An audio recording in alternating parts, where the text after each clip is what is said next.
Hey, Kjell. Quick question for you. Were you able to complete step 5 on that copy? And also, can you get that SSC lid shut behind you? Over your left shoulder.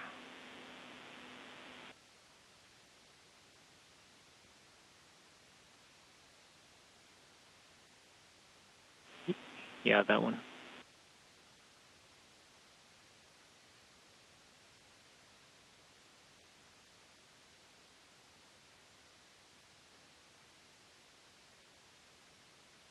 And yes, I was, sorry about that, I meant to call you on that. I was able to complete step 5 of that procedure. Excellent, thank you. And then with that, are you ready to get going?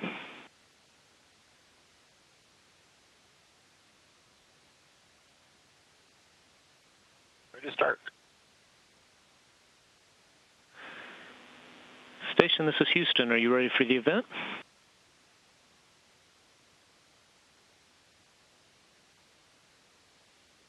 Station's ready for the event. Fort Collins, Coloradoan. This is Mission Control Houston. Please call station for a voice check. This is Mission Control Houston. Please call station for a voice check. Station, this is Molly Bohannon with the Fort Collins, Coloradoan. How do you hear me? Station, this is Molly Bohannon with the Fort Collins, Coloradoan. How do you hear me? You're coming in a little bit scrambled. How do you hear me? I hear you well. Is this any better at all? Is this any better at all? It's still a little bit hard to hear you, but we can see. We'll see if we can figure it out. And Kjell, would you please turn your mic on and off? And Kjell, would you please turn your mic on and off?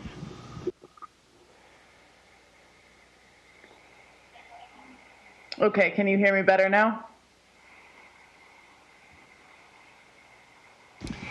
Yeah, that's a little bit better. Thank you. Okay. Thank you so much for taking a few minutes and talking with me this morning. Like I said, I'm from the Fort Collins newspaper, so pretty interested in your relationship to CSU and Fort Collins. So if we can just kind of start and jump right in with that. You did your master's here, correct? So how long were you here in Fort Collins?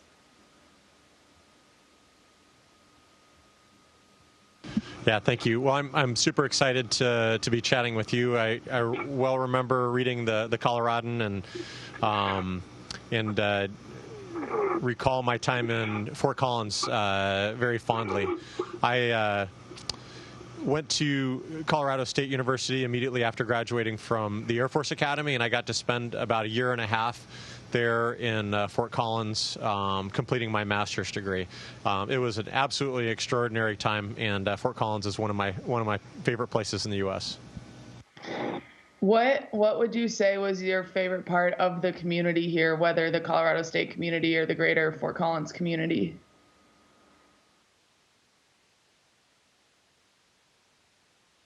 I really enjoyed the culture of Fort Collins. You know, the fact that it is very much a university town. I loved being able to ride my bike from where I lived to school and really all over town. I loved the options of things to do there, whether it was hiking, biking, or just spending time in town, finding a good place to eat. How would you say you use kind of in your day-to-day life now as an astronaut what you learned here during your time at Colorado State?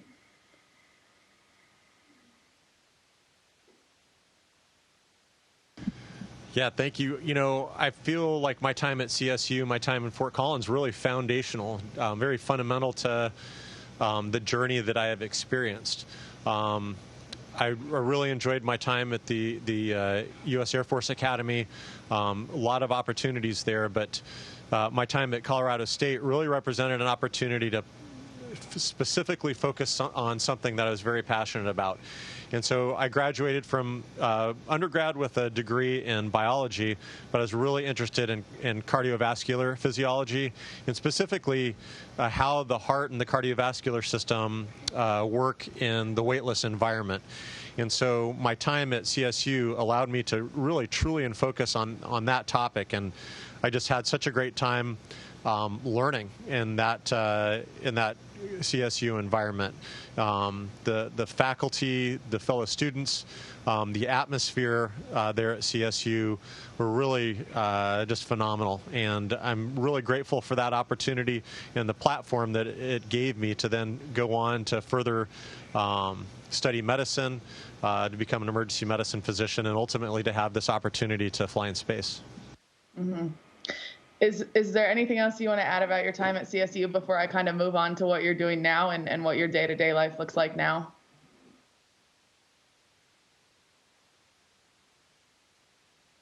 Well, I just, when I think about CSU, really like any of the organizations or places I lived, to me, I really think about the people. And so my advisor, Dr. Alan Tucker, who unfortunately passed away in the early 2000s, was just a phenomenal instructor, professor, and mentor.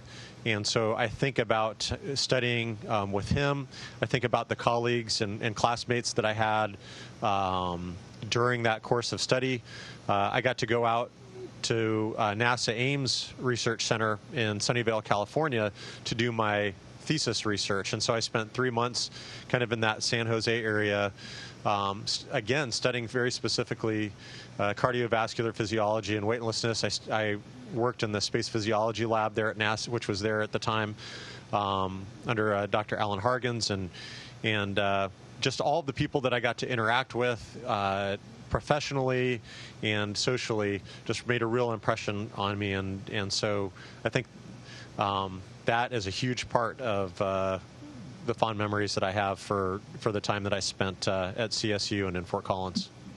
Yeah. And so kind of with regard to what you're doing now, how would you sum up kind of the mission of this trip that you're on, if you could walk me through that a little bit?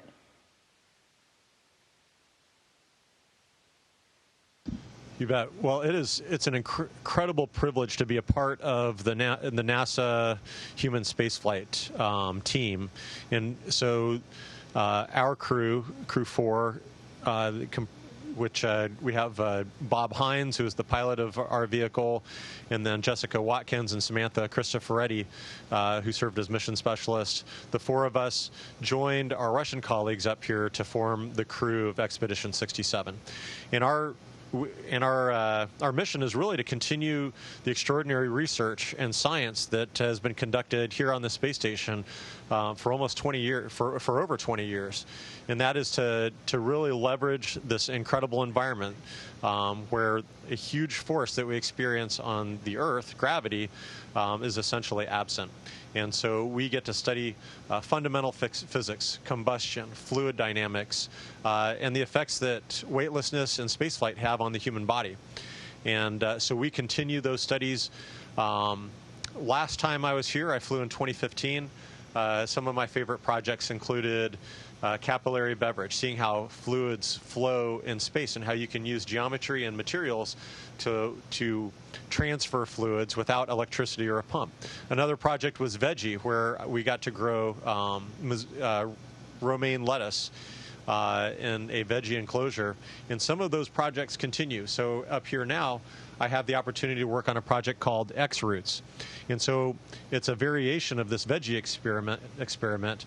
That previous experiment actually grew the plants. The seeds were in a kind of a soil matrix, in a pillow of soil. That can be cumbersome, and it's a little bit limiting in terms of the number of plants that you can grow. And so this time, this X-Roots project is actually looking at using hydroponics and aeroponics, so root systems directly in water or in air, and being fed by being provided with nutrients through the system. And so the idea is that a system like this, you can get denser crop growth. It's a way to potentially advance, to utilize plants for food in future missions to Mars and beyond, and also to figure out ways how to cultivate more densely food crops back on the Earth. I only have a few more seconds, but I just real quick, what do you think is one thing that would surprise people the most down here about about your day-to-day or what you're doing up there in space?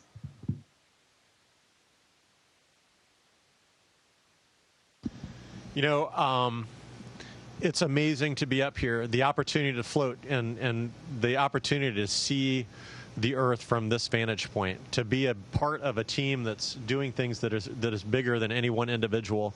I think the thing is surprising, though, that movies, you know, science fiction, or even historical documentaries, it looks very glamorous, but the truth is that, you know, the day-to-day, the absence of gravity actually makes things a little bit harder. So using the bathroom and having to do housekeeping on the weekends and trying to not make a mess while we're eating, these mundane things, I think, will probably be surprising, but they're a part of spaceflight and part of what we need to learn in order to be able to go to the moon and to go to Mars in the future. Yeah. Well, thank you so much. That's my time, but I really appreciate you taking the time to do this while you're up there. Thank you so much for the questions, and truly a pleasure to get to speak to you in Fort Collins and to the Coloradoan. Please give my best to that community. I can't wait to visit again when I get back. Station, this is Houston ACR. That concludes the Fort Collins, Coloradoan portion of the event. Please stand by for a voice check from Fox News Media.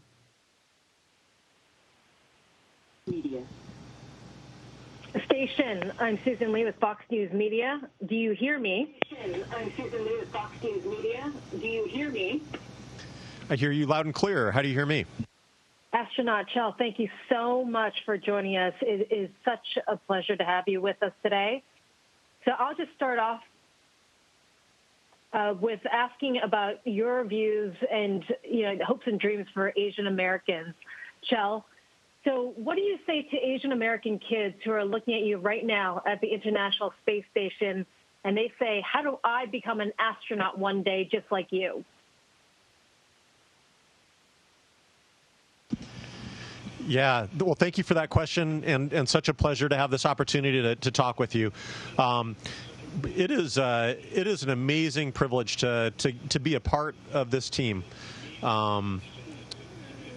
Not only to represent NASA here on the International Space Station and to conduct the science and research to extend our presence in the solar system and to make life better back on Earth, but to be a part of an international team.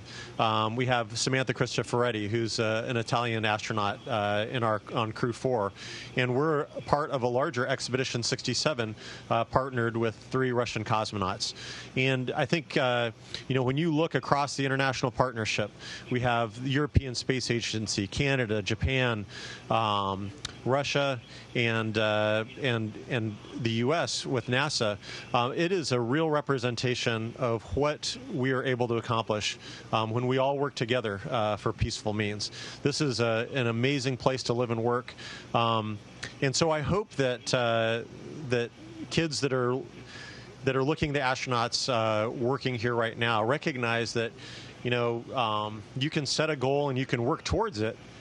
And you can make that dream come true. For me, this is something that I've dreamed of doing for as long as I can remember, and I'm grateful that I had parents that told me, "Hey, if you want to do that, you just have to work hard."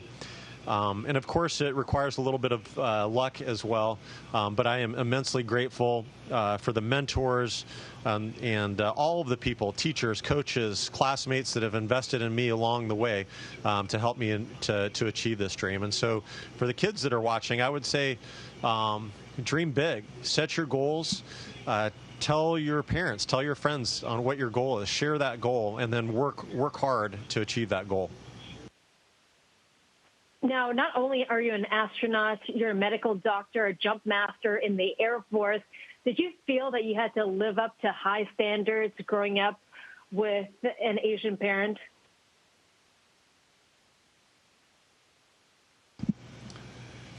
I think my parents had high expectations of me, but they never told me, like, hey, you have to do this job, or you have to be this for a career.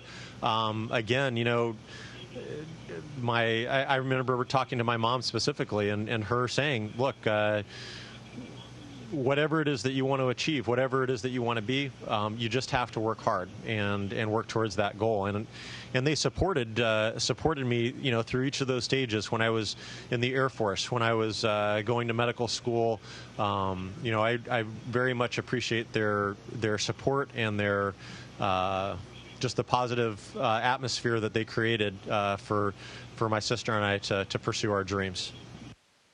As a role model for the Asian American community, Kjell, do you feel that what you're representing is that hard work does pay off and America does give you chances?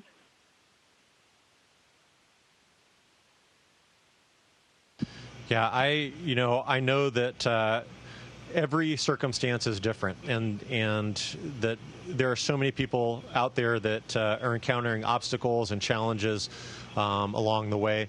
I certainly faced my own set of challenges and obstacles as I was on this path to becoming an astronaut, and so if by my being in this job serves as an inspiration to someone that is interested in pursuing something like this, pursuing the opportunity to be a part of the human spaceflight team, then I am really, really grateful to serve in that role. I would say that this is an amazing country, and that while there are obstacles out there, that if you work hard, I think that you really can work towards that dream. And I found in my own circumstances that sometimes the dream, the thing that you think you were pursuing, obstacles and circumstances come up and redirect you a little bit, and you and you discover that you actually have an interest or a passion for something else. And so when that path diverges a little bit, just keeping your eyes open and being flexible and pursuing the opportunities that lay in front of you, and doing that, you may discover new things, new interests, and new opportunities. Kjell, you set very high standards. As a child, did you feel that you had to work harder than others in order to be recognized?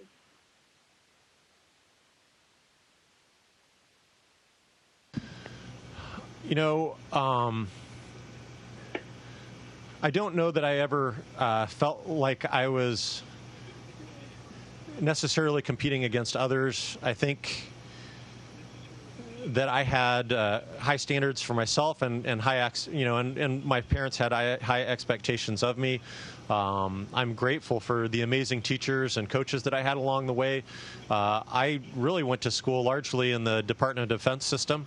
I grew up from third grade to my freshman year in high school. I lived in England and went to U.S. schools on military installations, and then finished high school in Virginia at Robinson Secondary.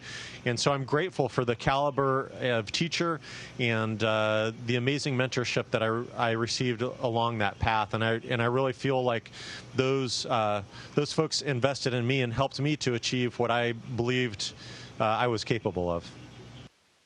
And what cultural inspirations inspired you to become what you are today?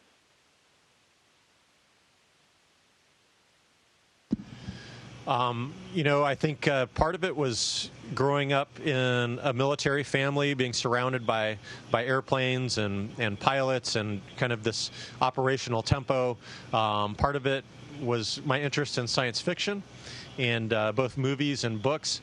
My parents really encouraged me to read, and I think that was a critical part of kind of discovering what it is that I wanted to do. And so reading about space and space flight, that really kind of set a bit in my brain. That was a passion of mine. And so then when I saw the Space Shuttle Columbia launch in April of 1981. I was in second grade. I remember our teacher wheeling a television into our classroom so that we could watch the launch. That's when this dream of science fiction and the reality of human spaceflight merged, and I thought, that's something that I could actually do. And so seeing that is what set the bid, I think, for me to pursue this dream of becoming an astronaut. But then also seeing Ellison Onizuka, an Asian American astronaut from Hawaii, seeing him as a part of the astronaut corps and flying, I recognized like, hey, this is something that I could do, and that really cemented this dream for me.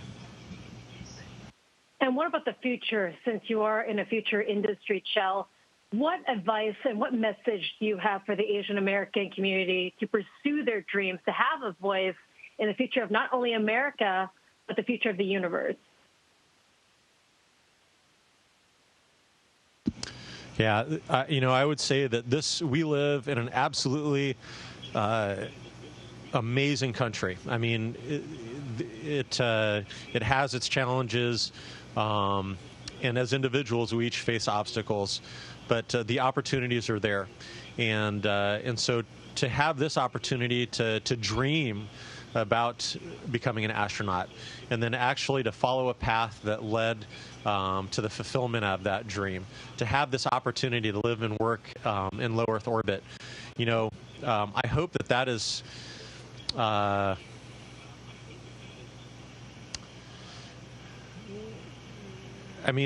hope it provides proof that with hard work that you really can pursue a goal, achieve that goal, and make a dream come true. One more question, Kjell. Did you have a tiger parent? Are you a tiger parent yourself with high expectations?